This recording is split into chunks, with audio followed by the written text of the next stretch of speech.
आत्ता आपण जर IPL बघितलं तर ऑलमोस्ट येणाऱ्या ॲड्सपैकी 30% ते 40% ॲड्स ह्या बेटिंग ॲप्सच्या आहेत, ह्या ट्रेडिंग ॲप्सच्या आहेत.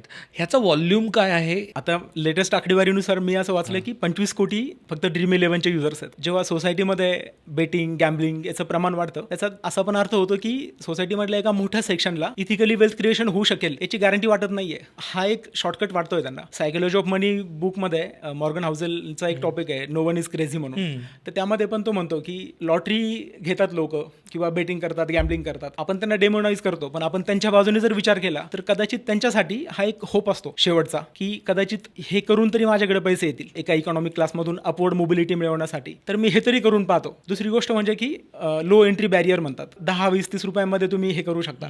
त्याच्यासाठी खूप पैसे घालवायची गरज नाहीये. सेकंड थिंग, डेटा स्वस्त झालेला आहे, इंटरनेट स्वस्त झालेलं आहे, त्यामुळे ते ॲक्सेसिबल झालेलं आहे प्रत्येकाला. आणि हे करण्यासाठी मला अड्ड्यावर जायची गरज नाहीये. ऑफिसमध्ये बसूनही एका टॅबवरती मी ते गॅम्बलिंग करतोय. लोकांना कळत नाहीये म्हणजे मोस्टली की पैसा कमवायला शॉर्टकट नसतो, शॉर्टकट आहे असं कन्व्हिन्स केलं जातंय लोकांना. Ethical wealth creation is not the only way. हा पण शॉर्टकट आहे आणि यातून तू करोडपती होशील. आणि मग कुठेतरी एक बातमी येते की अमुक अमुकला 3 कोटी मिळाले, 4 कोटी मिळाले. ती बातमी म्हणजे ते फ्रॅक्शन 0.000 समथिंग % असतं फक्त. पण मग ते बघून आणखीन कोट्यावधी लोक आणखीन प्रेरित होतात आणि मग ते आणखीन जास्त वेटिंग करायला लागतात.